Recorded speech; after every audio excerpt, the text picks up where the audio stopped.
Ya, Presiden Prabowo Subianto kembali membawa kabar yang cukup menarik perhatian kita semua, yaitu ingin memberikan amnesti ataupun juga pengampunan terhadap sejumlah narapidana yang terlibat dalam kasus-kasus tertentu.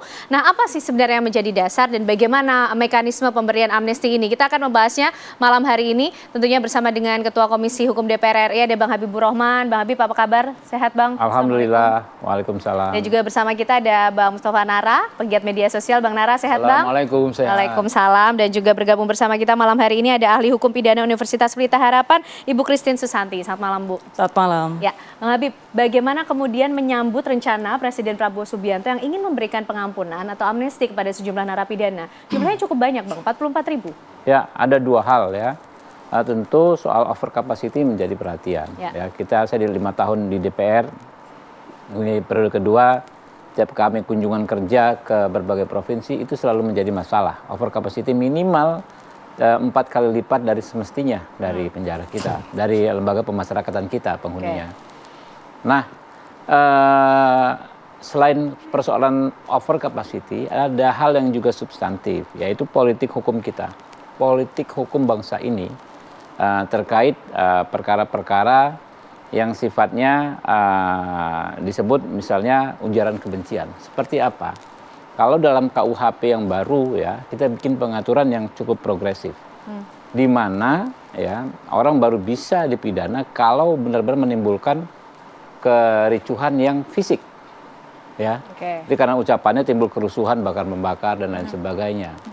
Begitu juga tindak pidana penghinaan, terus kita moderasi sehingga tidak gampang orang untuk menjadi narapidana hanya gara-gara ucapannya, hanya gara-gara perbedaan pandangan politiknya. Ini signifikan sekali sebetulnya kalau KUHP baru sudah berlaku. Nah, kalau Presiden mengeluarkan kebijakan seperti ini tentu bagus karena senafas dengan kebijakan kita selama ini, apa politik hukum yang kita sepakati, baik DPR maupun pemerintah sudah kita sepakati seperti itu. Dan ini teknisnya benar-benar langsung menukik tajam pada eksekusi, yaitu amnesti. Amnesti itu kan di pasal 12 ayat 2 diatur bahwa Presiden memiliki hak untuk memberikan amnesti dengan memperhatikan persetujuan DPR. Saya pikir nggak akan ada isu di DPR ya. Teman-teman sudah sejak pengesahan KUHP kemarin ya punya komitmen yang kurang lebih sama ya. Kita reflektif bahwa keadilan kita ini pengadilan kita ini bukan semata-mata ingin mengantarkan orang ke penjara, bukan seperti itu. Membuat tertib sosial, tertib hukum bukan seperti itu. Tapi konsepnya lebih restoratif. Ya, tadinya keadilan restoratif ini artinya kita mendorong ya komunikasi antara orang yang dituduh melakukan dengan orang yang merasa menjadi korban. Sehingga damage-nya bisa diformulasikan, bisa diselesaikan di dalam dialog tersebut. Bang Habibur Rahman, tapi kan amnesti ini diberikan kepada sejumlah narapidana dalam kasus tertentu. Lebih detail lagi kalau kita bicara soal ujaran kebencian, di situ ditulis ini lebih terkait dengan ujaran kebencian yang berkaitan dengan kepala negara atau presiden dan juga hal-hal atau kasus yang berkaitan dengan UU ITE. Nah, sedangkan di Indonesia ini kan kehidupan sosial medianya ini kan begitu semarak sekali nih. Gimana Bang Habib melihat ini? Ya justru bagus ya. Kita kan semakin dewasa sebagai bangsa.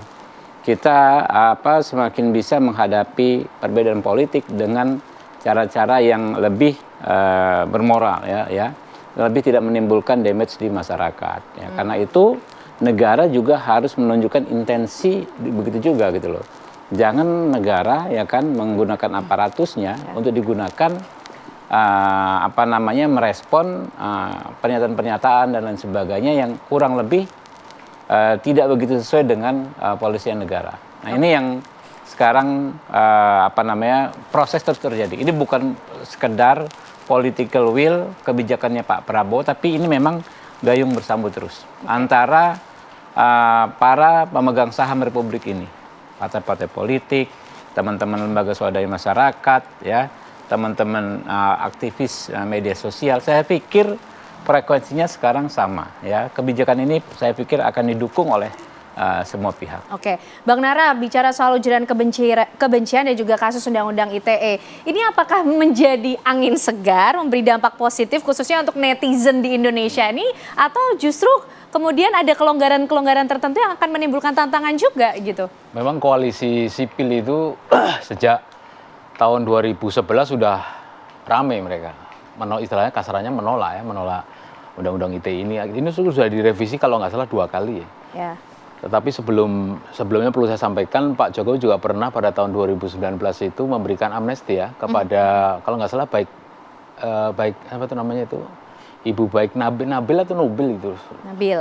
Ya, jadi itu kejadiannya di Mataram sana. Ya. Jadi pertama kali menurut saya itu amnesti yang diterapkan oleh Pak Jokowi kepada salah satu korban ya istilahnya itu. Nah kemudian di media sosial memang ini terbelah jadi 2. Ada yang bersyukur, ada juga yang masih rame bahwa ini paling nanti penerapannya juga nggak akan berubah gitu. Oke. Jadi kan itu kan yang direvisi itu kan terutama ya pasal 27, 28 itu yang paling fatal kan. Nah, pasal 28 ayat 3 itu yang udah direvisi itu bunyinya kira-kira begini. Ya, katakanlah ya seseorang netizen itu bisa dipidana kalau perbuatannya itu kasarannya bisa menimbulkan kerusuhan. Itu yang paling fatal menurut saya. Saya pernah menjadi saksi ahli ya Mas Roy Suryo di Pengadilan Jakarta Pusat. Itu ini yang namanya kerusuhan itu disalahgunakan oleh hakim itu. Yang disebut kerusuhan itu adalah keonaran baik itu di media sosial maupun di lapangan, kerusuhan beneran fisik. Oke. Nah terus saya menemukan nih fakta ini ketika BAP itu saya periksa ternyata itu ada banyak netizen yang bukan disuruh ya, bukan ceplosan jadinya yang baru membuat di BAP pada hari itu waktu saudara di sidang. Nah, saat itu dia membuat pernyataan, membuat akun-akun tanggal itu. Artinya akun-akun media sosial yang kata rusuh tanda petik itu bisa dibuat pada saat digunakan, bukan waktu kejadian pas Roy Suryo. Tapi pertama bahwa itu kerusuhan dianggap keonaran di darat maupun di maya itu disamakan. Kemudian faktanya di BAP itu tanggal orang membuat akun yang rusuh di media sosial pada hari saat dia sidang. Ini kan lucu. Makanya sedikit saya Ya, silakan Bang Habib. Benar, merespon peristiwa-peristiwa disampaikan oleh saudara ini, ya kan? Karena itulah ketika kita merumuskan dalam KUHP pasal terkait penyebaran kebencian, hoax, penyebaran berita bohong, Mas Nara. Sehingga tadi kan keonaran diksinya. Keonaran itu subjektif. Ya kan ya, mau onar di media sosial. Kita rubah diksinya menjadi kerusuhan. Oke. Kalau kerusuhan kita mengacu ke KBBI, Kamus Besar Bahasa Indonesia saja jelas, itu fisik. Jadi harus kerusuhan yang fisik. Bahkan membakar, ya kan, ada yang cedera dan lain sebagainya. Itu menurut saya salah satu tonggak sejarah ya. Karena pasal itu loh, Pak Mas Nara. Pasal ini kan bangkit dari kubur sekitar tahun 2019. Pasal ini Mbak, pasal Undang-Undang PNP 146 ini sejak Orde Baru aja nggak pernah dipakai. Oke. Ya kan ya? Zaman Orde Baru nggak pernah dipakai Mas Nara. Ya. Zaman reformasi nggak pernah dipakai, 2019 nih, 2017 tuh mulai tuh. Mulai. Lalu ya, kemudian digunakan baru kembali mulai apa 2017 ya kan ya. 2014, 2017, 2019 banyak dipakai ya kan. Baru ketika kami membahas KUHP, kami itu artinya DPR ini semua fraksi bersama pemerintah.